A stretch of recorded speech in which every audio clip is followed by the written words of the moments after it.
Brooklyn has 3 timeouts left. The Lakers have 2. Bryant to shot. A chance to send the Thunder home. Lillard, long range 3.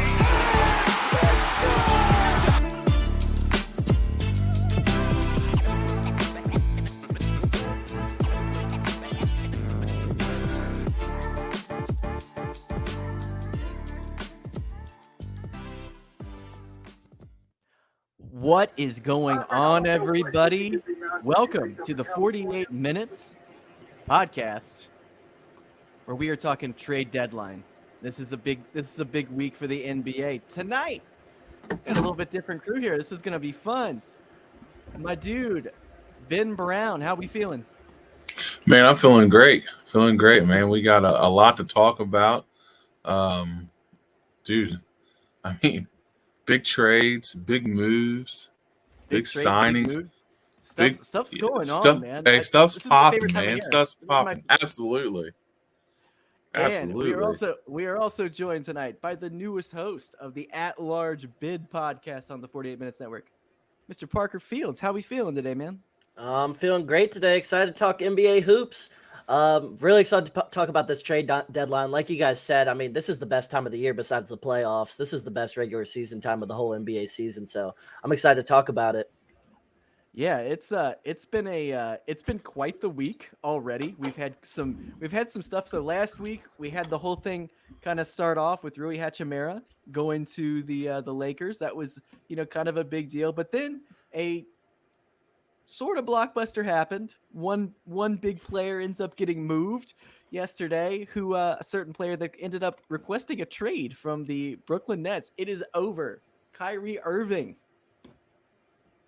He has left. He has left the building in Brooklyn. Huge shocker. So, yesterday, Kyrie Irving and Markieff Morris were traded to the Dallas Mavericks, of all places. Now, this was a team that a lot of people were kind of speculating he might go to, and this was a team that had to make a move. They have arguably one of the best, if not the best, basketball player in the world right now playing for them, and Luka Doncic. And they have been just kind of sitting on their hands. I've criticized them a bunch on this show. I mean, they have Christian Wood now. They've done that, but they traded away Porzingis, and they ended up letting Jalen Brunson leave over the summer, which was probably a mistake when they could have probably signed him for less money a while back. But they go ahead. They send out Spencer Dinwiddie, Dorian Finney-Smith, along with a 2027 second-round pick, a 2029 first-round pick that's unprotected, and a 2029 second-round pick. Ben, want to get your take first here. Does this how much better does this make the Dallas Mavericks? Well, I'll put it like this. Anytime you add another all-star to an all-star, it's got to have some benefit. Kyrie Irving is too good of a player. I'm gonna specify that player. Too good of a player to be not to be a benefit to a team looking to make a run. He's a guy that's got big shot ability. He's a guy that can be creative. He's one of the best finishers around the rim. One of the top scorers in the league. As a player, I think he helps Dallas as far as being able to take some of that scoring pressure off of Luka. I know we had talked about that before, that Luka needed another guy to be able to do the things that he's able to do. As a teammate, which we're going to talk about, as a teammate and as a guy that's in your locker room, I'm not sure if that's beneficial. Now, it could be the case where he was disgruntled in Brooklyn. He's always had that controversy kind of following him, whether it be, the COVID vaccine or the anti-Semitic stuff or whatever the case may be. There's always a cloud that kind of follows Kyrie Irving. So maybe a new situation, a new scenario, a new place to play, maybe that helps guide him in a different direction? I'm not sure. But as a player, I mean, honestly, you can't say that Kyrie is not one of the best 15 players in the world. So you add him to another Luka's top 5, 7 player in the world. It can only benefit you. I'm just interested to see how the chemistry will go. And I'm interested to see how the locker room dynamic goes once he gets settled in there. I agree with you completely there, Ben. I'll have to say this just simply. All right, sorry. I'll have to say this just simply. Basketball only. I don't think there's any questions with this move, period. Because we saw what Jalen Brunson did for Luka last year and how he took a load off Luka, scoring the basketball and everything. And this is just an upgrade over Jalen Brunson, strictly basketball-wise, especially Jalen Brunson, who has improved a lot this season. I mean, this is a major upgrade over last season's Jalen Brunson, and especially for the Dallas Mavericks, who are lacking really any other shot creation outside of Spencer Dinwiddie. I mean, this is a massive upgrade over Spencer Dinwiddie. And I don't even think they gave up that high of a price tag. I mean, Finney-Smith, really solid rotational piece, really solid player. Spencer Dinwiddie's always a good scorer, but he's more of a 6-man in my opinion. Yep. And then one first rounder and then just some second round picks. I really don't think they gave up too much for this trade. I really think it was a good value move as well. I don't think they overpaid at all. And if they can sign Kyrie to an extension and he can just maybe he'll respect Luka to tame his behavior, but it seems like the only time he tames his behavior was when he plays with LeBron, honestly. So we'll see, though. But strictly basketball, I think this is a great trade. Yeah. Well, the thing that's interesting about Kyrie Irving is he's one of those guys that even with all the shenanigans that he's done over the last few years, players love playing with him. He is a very popular guy to have on people's team. They know what he does when he plays. The only thing that I will say about this, I'm not. This is a big swing for the Dallas Mavericks. I feel like they had to make a move, and I've criticized them so much for sitting on their hands the last couple of years and just wasting some of the best years of a really talented guy. And then making the move and not re-signing Jalen Brunson to a deal, which I think was a pretty big mistake. But like you said, Parker, big upgrade if Kyrie Irving comes in and actually does what he needs to do. But I have serious doubts that this doesn't flame out the way everything else has flamed out for Kyrie Irving. The Celtics. Yeah. I mean, looking historically, he leaves LeBron. He wants his own team. He feels like, I feel like there was almost an amount of disrespect, even maybe from LeBron to him. He wanted his own team. So he ends up going out to Boston for a few years. That ends up flaming out really, really bad. They trade away Isaiah Thomas for him. He ends up he's on the Celtics. That flames out. And now he's over he gets traded to the Nets, and they have this huge team, this totally Hollywood team where you've got Kevin Durant, you've got Kyrie Irving, and then eventually you have James Harden. James Harden leaves. Okay. You got Ben Simmons now. It's a weird team, but Kevin Durant is playing the best basketball probably of his career right now. He's unstoppable when he's actually playing. Right. How do you look at this, Kevin Durant's kind of on an island by himself now. I mean, where does he go from there? Because I've heard the Boston Celtics are kind of monitoring his situation. Parker, what do you think becomes of Kevin Durant? Do you think he just finishes out the year and then maybe demands another trade during the summer? I just don't see him sticking around in Brooklyn. Yeah, I'm with you there, Sean. I feel like it's going to be in the off season, like you said, because I have a hard time seeing Kevin Durant get moved at the deadline. That just seems too blockbuster to me. I feel like he's too big of a player. There's way too big of an asking price for Kevin Durant, and I just really don't see him getting moved at the deadline. So I definitely think it'll be more of an off season thing.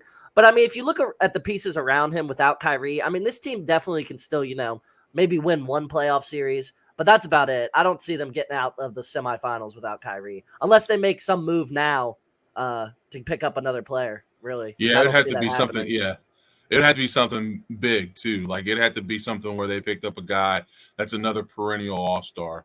But, Sean, you bring up a great point. it's hard to fathom that this Dallas Mavericks move is going to work out. So you brought up these moves, right? So he was with LeBron. It became sour. A whole thing blows up. He was with Boston, where he had Jason Tatum, Jaylen Brown, two other perennial all-stars. Situation perfect, blows up. Then he gets moved to the Nets. They're like, hey, come join KD. We'll bring in James Harden. There we are again. 3 all-stars. Situation blows up. What in the world could the Mavericks do different in order for this not to blow up in typical Kyrie Irving fashion? I'm not trying to put anything on Kyrie. I'm not even trying to like people will debate, this, that, or the other. I'm not even trying to debate that. The bottom line to this is that he has gotten his way every single time, and every single time it's blown up in that organization's face. So what makes this different? I mean, I feel like it's a big swing for Mark Cuban at this point. Like, they were just trying to make him happy, and I feel like Luka had to have put a stamp of approval on this. I mean, there's no way that he wasn't consulted about getting a guy like Kyrie. But it's going to be interesting. Josh, how are we feeling about the Kyrie Irving trade? Y'all just see me sneak in real quick. Sorry about that, fellas. We did. Welcome. What's up, Parker? What's up, man? What's up? Good. How are you? Good. My brother Benny B. Odellis Forellis. So I think I'm going to go the other way. I actually think the Nets got better out of the trade than what they were as far as like what each team got in the deal. You got so the Nets got Finney Smith and they got Dinwiddie, who I think Dinwiddie can be the second guy on the team with KD. Dorian Smith's kind of like that plug-in guy. He kind of does it all. But I still feel like the Nets have a really deep roster. If they could get everybody healthy and get everybody on the same page, and they can at least figure out how to get Ben Simmons to be a piece of what he used to be. But the thing for me is that Dallas got Kyrie and lost a draft pick. And let's say that after this year, something happens in the playoffs. Kyrie and Mark Cuban get into an argument on the sideline, and Kyrie decides he doesn't want to be there anymore. You basically gave away 2 of your rotation guys and a first-round draft pick for a rental of just a little bit of time to try to see if you can win Luka a title, and then you're basically starting over from scratch again. So what is Kyrie's contract? Does anybody have that by chance or happen to look at it? It's 1 year left. I know he opted. So he's got 1 year left. Okay. It's just this. Yeah, he's got 1 year left. It's an expiring contract. Yeah. Okay, so he's expiring. So it really is a rental. It's a rental, He could right? be gone at the end of the season. And my thing with this trade, the only reason I think that the Nets kind of got the better, didn't get the better end of the deal on this, and I think the Mavericks did get a good deal for them, is because I just don't think they gave up too much, honestly. I don't think they gave up like that much, and that's why I think it's like, I don't think it's that big of a risk, because if you're the Mavericks, like, you're just wasting another year of Luka's career if you don't go out and get this move. And this does give you a chance to potentially win the title. I don't think they're going to now, but it gives you a much better chance than you had before, where Spencer Dinwiddie is your second best player, and now it's Kyrie Irving, who's a top 15 player in the league when it's just basketball strictly. Well, and they also have one more piece that they have right now. They have Christian Wood, and there are some talks that he might eventually get flipped, by the deadline for when they might not be done. I have a feeling they're done, though. I mean, anytime I hear like, "Oh, this team's not done," they always stuff, say that. they're always done. They're always done. So I just don't see it. But I kind of want to talk about Okay, go ahead, Josh. Oh no, I was just going to say, I just want you guys to put this in perspective, though. When I was out in Utah last week and watched the Utah Jazz game against the Mavs, and Luka did not play, like, Spencer Dinwiddie went off. Oh yeah, he had 30 plus. Yeah. 106 in that game. He was hitting. Yeah. So like, he's capable he's capable. And I think if the floor is spread where he has guys on the floor, I mean, you got to think, man, the Nets got shooters. Like, that's the one thing they do have. When you put Joe Harris and Curry and KD on the floor, they got shooters. I can't ever say what's his name. Wanatabi. They have shooters. I feel like consistently, like they're on the floor, it might have the best shooting team that they could put out there. They could shoot the lights out of people. So when you add these guys in that have playoff experience, those guys played in the Eastern Conference Finals last year. They have the experience to help KD out. Where Kyrie, you just never know what you're going to get from him. Like I said, other than that year, he went to the finals with LeBron. The other finals, he was hurt. He played big in that finals. But since then, like, he's never gotten a team back. No, his playoff history has been pretty shaky. But I do want to kind of focus on. I want to kind of shift over. So this might be a lot of smoke, but there were some trades that were thrown out there that failed for Kyrie over the last couple of days. So the first one I want to talk about was the failed Kyrie Irving trade to Phoenix. So the Phoenix Suns reportedly offered Chris Paul, Jay Crowder, and a first-round pick for Kyrie Irving. However, the Nets would have accepted the deal if they increased the amount to 3 first-round picks, which I find very, very interesting. Don't nobody want Jay Crowder? Yeah, a 45-year-old Chris Paul. Here's the thing. I think he might be good with KD though. Facilitating to KD, just setting that dude up. That actually might have been a nice combo a little bit. But yeah, I agree with you. I almost don't even believe that. But of course the most famous trade that didn't go down yesterday, the failed Kyrie Irving trade for the Los Angeles Lakers. So the Lakers initially offered the Brooklyn. Yeah. Once again, LeBron scorned. So the Lakers initially offered a trade package of Russell Westbrook and 2 first-round picks in 2027 and 2029 for Irving. The Nets informed the Lakers that the package would also need to include pick swaps and young players like Austin Reeves, a.k.a. Hillbilly Kobe, and Max Christie. So I believe this deal. Through. I believe that deal was put on the table. Oh, that was. But let me tell you. I think they said the Nets owner Joe Tsai wouldn't trade him to the Lakers. Yeah, he would not. Yeah, because that's where Kyrie wanted to go. Yeah, but also, who wants first round picks that are 4 and 6 years away? That's what I said. There you go. Yeah, Parker was talking about that right before we got on. I was like, these kids are 5th graders. You don't know what you're getting, man. Class of 2033 first round pick. Yeah, exactly. So LeBron goes on today. Was it with Michael Wilbon? Is that who he went on with this afternoon to air his grievances on ESPN? So he's basically putting pressure on the organization this week to make a move. I mean, is it safe to say that Russell Westbrook is probably gone by the end of the week? I would assume. Yeah, I would assume that Russell Westbrook will probably be gone. But here's the thing. When LeBron tampers, only negative things happen. Like he tampered last year and put himself in the Westbrook deal. So like when he thinks he's a GM, only bad things happen. Or when he complains, like he complained about that Mavericks late game call, so then he got a worse late game call 5 days later. Exactly. Like he just needs to. My favorite part last year was when we got to All-Star Weekend and he aired all of his grievances out on All-Star Weekend for everyone. Like every cameras were on him. He was talking. He was putting pressure on the organization, and they didn't budge. And the biggest thing with the Lakers is the Lakers did not want to offer Kyrie Irving a 4-year deal. They wanted it to be a 2-year that aligns with LeBron's. When he leaves, Kyrie leaves, and then they move on. And that's what always ends up happening. You look at teams that LeBron has left, like the Cleveland Cavaliers, when he ended up leaving a couple years ago, he ends up leaving, Tristan Thompson behind and J.R. Smith and all these players that are completely built around him, but are not good without him.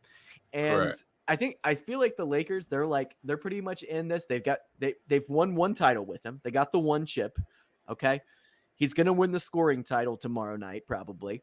So those are two things that he's going to be known for in a Lakers jersey. But Yep. I think that they're probably just going to end up kind of sitting on their hands. I mean, I don't see a deal out there for Russell Westbrook that's going to get these guys a championship, and they're just going to ride this out. I don't think I wouldn't have spent 4 years on a Kyrie Irving contract because he's not going to finish there. He's not going to finish his contract in Dallas. It's not going to happen. We just said it.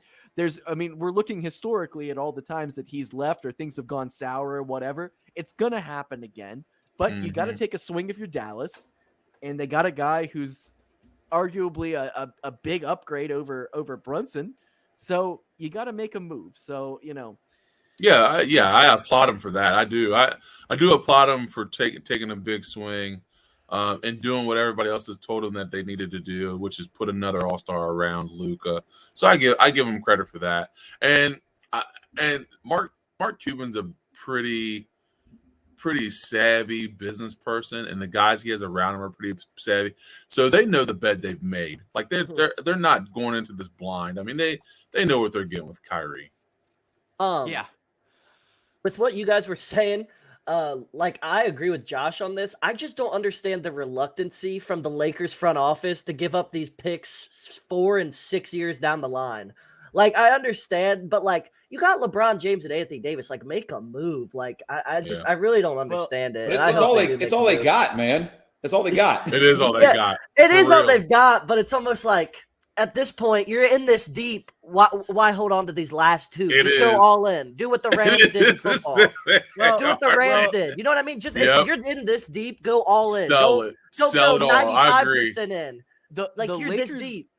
The Lakers are a franchise that is just terrified of being terrible. I mean, Parker and me kind of chatted about this offline a little while ago, but they either have to be championship contenders or they have to have a serious showpiece, whether that be Kobe Bryant or whether that be, LeBron James, someone who's making them money, that's getting people to games, that's making the team entertaining. But they don't ever want to go back to a period of time when, thinking back to the mid 90s when the Eldon Campbell years, the Eldon Campbell years, Olden Polynice, those guys, Nick Van Exel, Eddie Jones, Cedric Sabalos. They don't want to go back to that period. And they also don't want to go back to a couple years ago when, D'Angelo Russell was their main guy and Luke Walton was coaching the team. So Swaggy P. Swaggy P. Score. And Swaggy P. Is there any way we can put that question that was up just a second ago again? Yeah, I put it up. Put it up there. Okay. So KD to the Lakers for AD and Westbrook and a few other. Nah, I mean, yeah, I think the Lakers do that every single time. I think the Nets might do that for Anthony Davis. Oh yeah, the Nets would. And I think the Nets would do that too. Yeah, I was about to say I think the Nets, but I don't think the Lakers want to give up Anthony Davis. I don't know why. Does that help out either team though? It doesn't. well, I think if you have a team that has Kevin Durant and LeBron James, I think you make it work. That's scary. Yeah, that's like two of the probably top 6 players of all time, right? Well, there. we've already established that LeBron that KD can play in any system with anybody. Oh, right. Yeah. Efficiently. Yeah. And because he's not ball dominant, and LeBron will set that dude up. LeBron will set that dude up and drop him some dimes. I mean, we would always make jokes on here that I got 41 on 15 shots out this month. Yeah. For real. He's not ball dominant really at all. He's just coming off high pin downs and stuff, just curling it and getting little 15-foot mid ranges and stuff, and that's his game. Honestly, he doesn't need to sit there and ISO. He's quick with his moves. Mm-hmm. So we got a question from resident Cavs stan, Derpy Entertainment. KD should join the Cavs if he goes the free agency route. You know what? I'll be honest with you. The Cavs are a team that they have a lot of good contracts right now. If they have room, which I don't think they have right now, I don't think they have the room for him, even with Donovan Mitchell's contract and Kevin Love's still on the books and everything. But that would be quite the nice little dynasty they could build in Cleveland. I just don't see someone as big as Kevin Durant going to Cleveland. I mean, it would be fun though. It would be fun. Well, and I think Cleveland too is I think Cleveland has their roster the way they want to do. They've got so much young talent. You bring in a Donovan Mitchell, and you've got all that young talent there, dude. Like their roster is pretty beautiful. The only No, yeah, thing with 100%. Cleveland, I feel like they're a perimeter guy away, like a wing D guy. Like they don't really have any length, like in that small forward If they had position. Mikal Bridges, that would be Oh, literally Lord. like Oh, they would be the favorites. Damn near, like seriously, oh that would yeah, be an insane. absolutely. They just need a guy like that. I agree with you. Well, guys, Furkan Korkmaz requested a trade today, so Uh-oh. look out. The Lakers are on it. The Lakers are gonna send their six years They're from like, now we- first rounder. We got our I heard a piece couple rumors that the Spurs were supposed to be in this as well, with making this a 3 and 4 team trade. Yeah, that's to why get guys moved around so the Lakers could try and get Kyrie as well too. We were having a conversation earlier, and I was like, look, Kyrie has basically screwed this organization every which way but right. And I was like, if I was the GM, I said I would have traded him to like the Houston Rockets or the Spurs. I would have thrown him on a team that has no chance of winning. But they got something in return for it. They probably could have got a better deal had they wanted to. I just think they were just ready to dump him and get rid of him. So that was why we saw what we saw. They had to make a move. They had to make a move as soon as he made the request. It's over with. So, all right, guys. Well, the main reason we're here tonight is to talk the NBA trade deadline. So we're coming up on that a couple days from now, and there's going to be some movement, guys. I think there's going to be some. I don't think it's going to be huge at all. Like it's usually pretty disappointing. But Kyrie's too worried about being played with big waste of talent. I agree. Yeah. So there's a couple of names that I want to kind of talk about, and then we're going to talk about some stuff that you guys, some guys that might come to your mind. But I want to throw this one actually at you, Parker. We were talking offline about some of the Toronto Raptors guys getting moved, and one of the big names, probably one of the biggest names I've been hearing in trade talks this last week, and this is a guy that every team I feel like is interested in. I mean, who wouldn't be? Yeah. It's OG Anunoby. So he's owed $18.6 million as a player option for next year at $19.9 million. This is a guy that has been floated around to the Grizzlies. I've heard him being floated around to the Pelicans, the Knicks, pretty much anywhere where anyone has any cap space. Parker, is there a destination where you would like to see OG Anunoby go to that makes sense for both him and the team, where he could actually help them now in a playoff scenario? I think he's a Dallas. perfect fit on the Grizzlies, honestly, because simply like he's the same age as that timeline of superstars, like not superstars, but Ja's a superstar. But he's the same age as their whole core. Like he's 25 years old still. I mean, you'd think he's a little older because I remember LeBron hitting that buzzer beater over him like 6 years ago. So, but Right. he's still only 25 years old, and he's having his best season of his career. Honestly, I mean, he's one of the best defenders in the NBA. He's shooting 37% from three. He can really help anybody in this league out. Him and Mikal Bridges, like I talked about earlier, are probably the two best like 3-and-D players in the entire league. Just, spot up corner threes and play defense. Him and Bridges are probably the two best at that. And I think his age, along with his play style, can just help the Grizzlies tremendously, as the Grizzlies are the best defensive team in the league right now currently.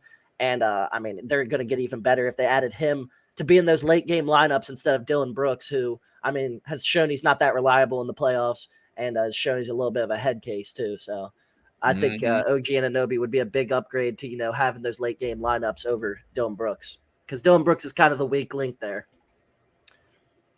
Ben, is there another team that you think would make more sense than the Grizzlies, or do you think that the Grizzlies are like that? Because in my mind, I feel like the Grizzlies, they have the assets to be able to move, and they're in a win now scenario. Good young team that's missing a quality piece. Is there another team that comes to mind with you where you think they should go for it? There are two. The first one, and it's going to sound crazy, but the Clippers, Oh, The Clippers right now are making a little bit of a push to get into the playoffs. I think you add a young wing like OG with Kawhi when he plays, PG, Luke Kennard, a couple of those guys. He helps them defensively. He gives them another wing scorer because Kawhi is only going to play another 25 games. So if you're If trying to that. make a push, right? If that, so you put him with Paul George and some of the other pieces they have there. It definitely makes their roster deeper. It helps them in the playoff push as well. Another team, which I think he fits their culture well, and we always talk about their culture, is the Miami Heat. I think he would fit the Miami Heat very well. As far as being able to give them another guy as well who plays defense, I think he would be a Miami Heat culture guy as far as playing the Miami Heat style. And Jimmy Butler would need that extra wing scorer along with Tyler Hero and then of course Bam Adebayo. You put OG with those three, and I think that the Heat could make a run in the East. so a lot of Toronto Raptors are being talked about right now to be moved. The other big one right now, Fred VanVleet. This is a guy that I feel like if you put him on a contending team right now, this is a guy who's already won a championship, was very good in that championship, and can help a team right now. Josh, when you look at a guy like Fred VanVleet, who is a little bit undersized, who does he help right now in the playoffs to help them get to the next level, whether that be the Eastern Conference Finals, the Western Conference Finals? Now he's a guy that I feel goes to the Clippers. Okay. I think he is a perfect fit to the Clippers are long all the way across the board. You look at their Kawhi, Paul George. You look at some of the guys they have on their roster with like Covington and even the guys off the bench like Luke Kennard, like they're big, and then they have Reggie Jackson. I think he would fit kind of what they do, and I really think that he could help out a lot there. Another team, I think that as much as I don't know if it would happen now, but I actually think he would be a big help on the Nets, getting the Nets back over the hump with having what they have on the roster right now. So, like, now that you've sent Dinwiddie over there, you got KD. Not really sure, like, what Ben Simmons is going to do. So, I think that he fits kind of what they do. I don't know if VanVleet's a true, like, ball-dominant point guard. He's definitely a really good three-point shooter, and he just adds to the shooting that the Nets already have. And if the Nets are going to get through the Eastern Conference and try to get through Boston, try to get through the Sixers, and to try to get through the Bucks, they're going to have to get some firepower on their team because they're going to have to outscore people at this point. Yeah. Yeah, I agree. I'm going to throw one out here, and I know that this team we talked about before, but if they want to get back to where they are, it's not going to be with Chris Paul. If they make a move for Fred VanVleet, the Phoenix Suns could make a push. You put him there with them, and you move Chris Paul. I like that roster with him there and the guys that they have, as long as Devin Booker comes back healthy. DeAndre Ayton is still tough. I like that roster if you move and get it, but you have to move Chris Paul. I don't think that those two could be there together. Yeah, I think Chris Paul would have to be moved, and then you put VanVleet. You get, I like that roster. Well, and he's not. The thing is, you look at someone like Chris Paul, who's finally starting to show some signs of actually aging. Mm-hmm. How unhappy is he going to be if he ends up in Toronto?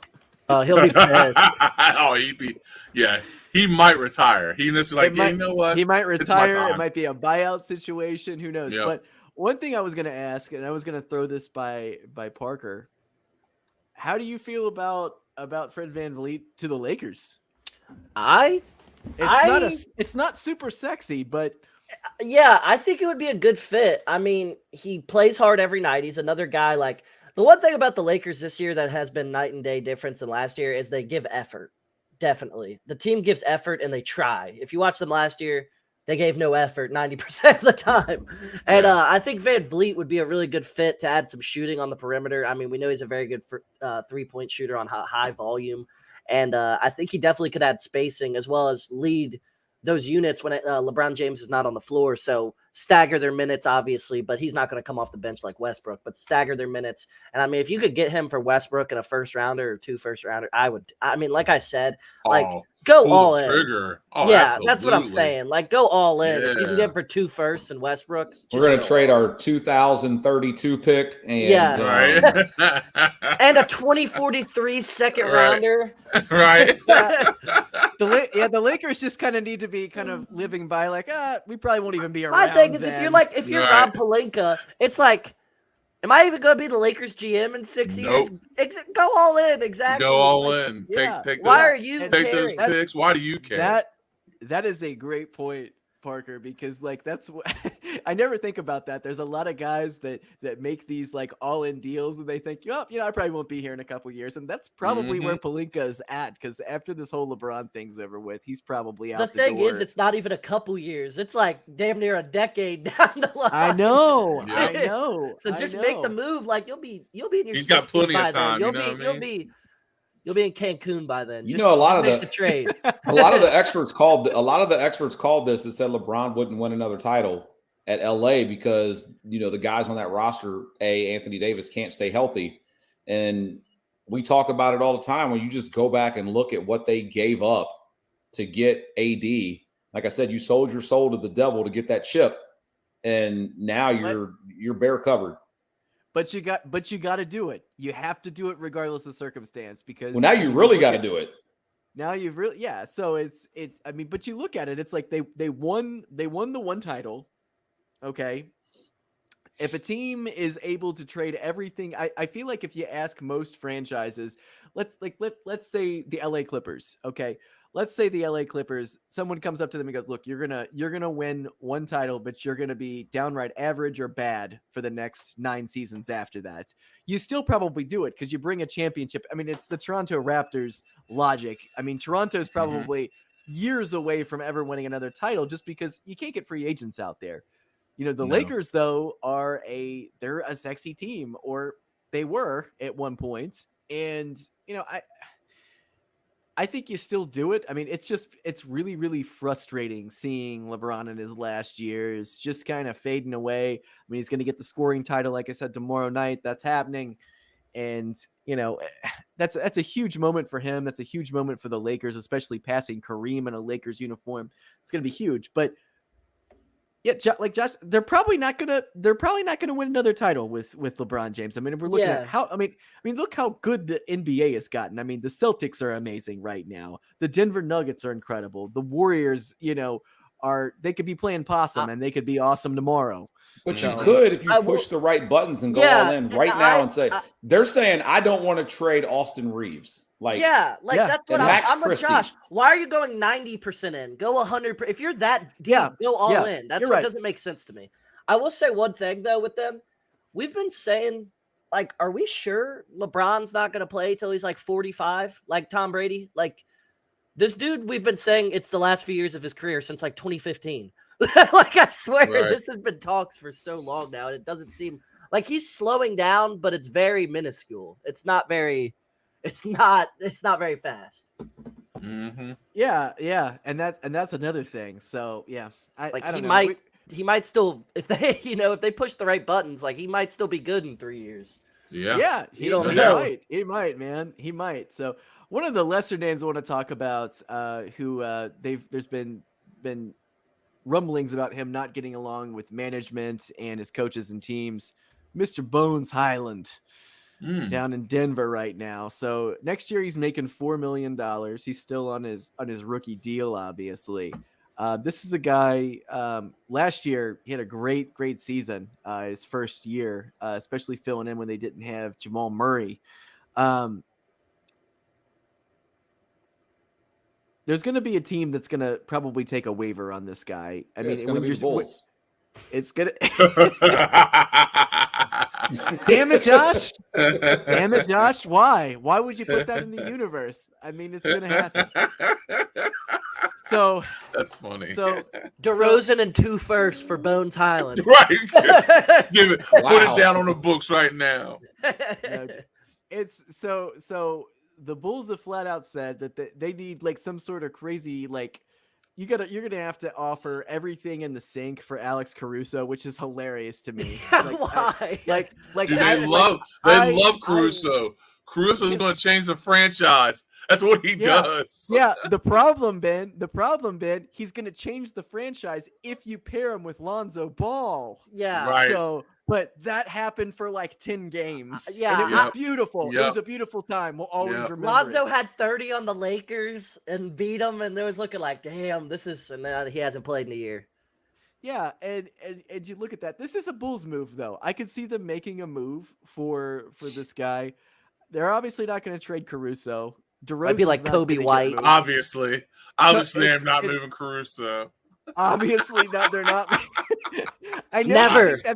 I know that you think that's funny, man, but like it's true. The Lakers were like that too for a little bit. Like the NBA loves this guy. Like seriously. So Jamal Collier of ESPN said the Bulls are listening to trade offers for Alex Caruso. The Bulls signed Caruso to a 4-year, $37 million deal during the 21 offseason. Chicago would likely have to be blown away by a deal to trade Caruso. Caruso is one of the best perimeter defenders in the NBA. That's where KD's going. The Nets are going to trade him for Caruso straight up. There was one trade that I've seen floated around on a lot of message boards and talked about in some podcasts. And this is one, like, Alex Caruso is great if he is in a playoff situation. He is a absolutely great glue guy, and I love what he brings. However, he's not bringing the Bulls anything right now because the Bulls aren't going anywhere because they're the worst organization in professional basketball. Well, he's been in and out of the lineup too. Like, he's been hurt off and on all year. Yeah, and he's also made of glass, so he doesn't play all the time. Imagine if the Lakers just offered him a couple extra $1 million. I know. He could still be there. He could be their starting point guard right now. It'd be great. But one team that I've heard that has been floated quite a bit is the Golden State Warriors for Caruso. And finally, maybe. And then Steph, straight decided, up. Yeah. No, but you know what he gives Golden State? He gives them a Gary Payton II.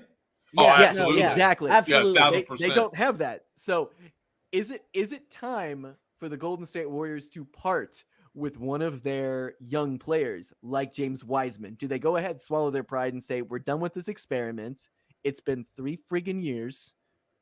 Let's move on. We are wasting another year of Steph's prime right now. I mean, and Steph's going to be out for a while. They're saying past the All-Star break's what they said. If I'm the Bulls, I would be ecstatic over that trade if that happened. Like, I know he hasn't been great, but I don't like. This guy was the number 1 player in high school, the number 2 pick in the draft, and this was literally just it just seems like ago. It seems like he has a confidence issue right now. I don't think it's anything other than his confidence. Like, I agree with you. This dude is perfect example, Sean. Perfect example. Who was in the All-Star game this year from the Utah Jazz? Who just needed a change of scenery? Literally. Well, I was going to say that too. Like Bo sat the bench that whole time, and now he's down there getting buckets. So, I mean, if I'm the Bulls and I could pull that off, I would be ecstatic. If I could get James Wiseman for Caruso. Here's the thing, guys. People leaving Chicago end up having better careers. They don't come to Chicago to make a better career. It never happens. It happened for DeRozan. He's having the best years of his career. No, he had a rebound year. He had a rebound. James Wiseman, like I don't like putting him in with Levine, this team. That's true. He wasn't an All-Star before. That's true. Well, Levine was really good for the Timberwolves the year that he got hurt. He was on his way up. So that was I thought was that already was a fair happening. trade at the time. Yeah. But seeing Lauri Markkanen go out to Utah and get voted into the All-Star game just rubs me the wrong way. And he's having a hell of a season. I'm so butthurt about that. You have but no he idea, wasn't even guys. playing good in Cleveland either. No, it was not. What was the year when they thought he was going to be? I think his second year he had a really good season for the Bulls, right? And they were thinking he was going to be a star, and then it went downhill from that. And then he said what the hell happened this year? He just needed to get in that thin air, baby. He just needed that thin air so he could glide through. Utah's more like his native country. He felt comfortable. Right? Yeah, it's where he was. He's like, this is more like it. So, with that being said, with all of the guys that we've talked about, are there any big names, any all-stars that some blockbusters that we're not talking about? I mean, we're talking about the obvious stuff, the Alex Carusos, the Bones Highlands of the world. The OG I have one Ananobies. more OG to the Pelicans.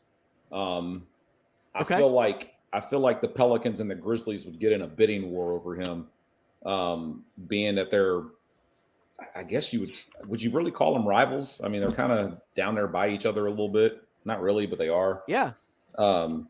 I feel like OG fits the Pelicans. They need something. I mean, because Zion can't stay healthy to save his life. We get 50 games a year of what could be. So, but go ahead. Oh no, I was just going to say the big blockbuster for me that I think could potentially happen, and I keep seeing it all over the place, and I don't know how true it is, but there's this small piece of me I keep seeing people talk about Kevin Durant going to the Celtics.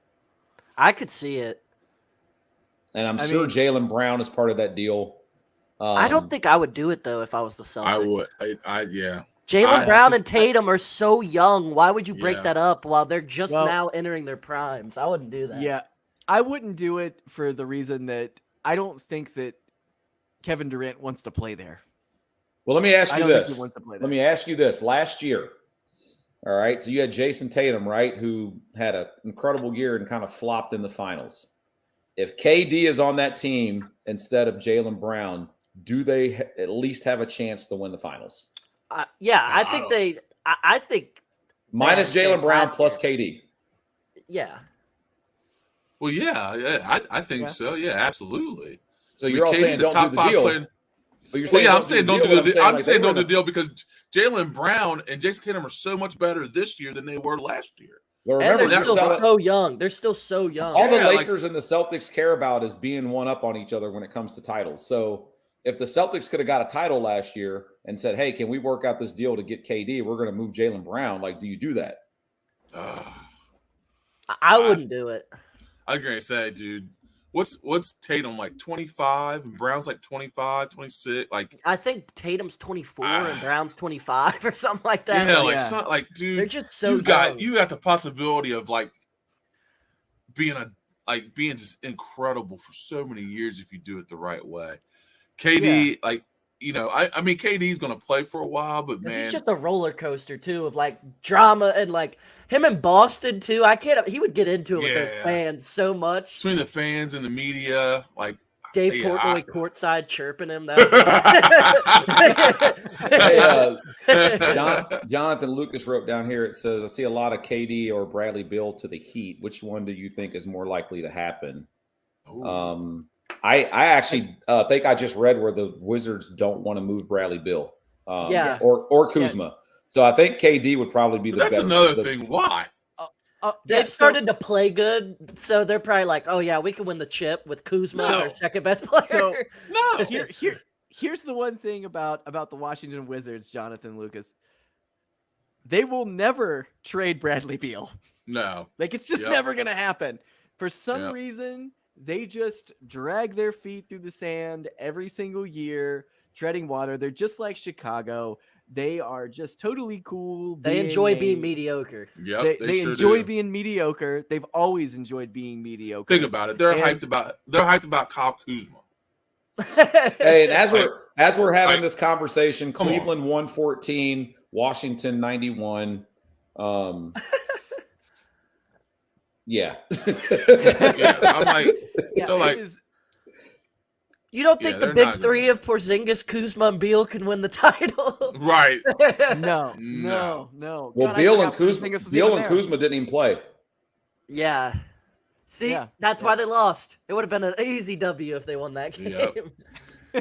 Or if they played. They just wanna remain mediocre. So they're like, let's set out our guys a couple games, just to tread water. Yeah, we like don't want to always start do. winning too much. We got to be in that play-in. We ain't setting them high expectations. What are y'all talking about? Not a chance. It's like I don't understand why they're so won't trade Bradley Beal, because I understand it with Dame, the fact that Dame wants to be there, why they wouldn't trade him if he wants to be there, because Dame's a top 10 to 12 player. That's Bradley Beal's 25th right now, he's not a top 10 player at all. Dame, I get it because that guy's an actual franchise player, and I feel like if he had the right pieces around him, could be the best player on a championship team. And it's just Bradley Beal can't. So I don't understand the loyalty to Beal. I get it with Dame. I don't get it with Beal. Yeah.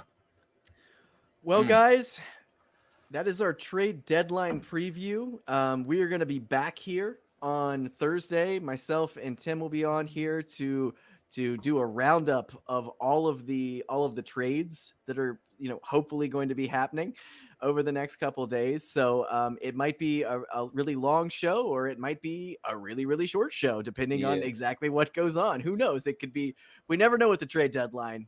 I feel like we're always hoping for a lot of movement, but we might not get it. So all these guys here today, thank you guys for joining us, and we'll see you around next time. Thanks for joining us. Bye. See ya.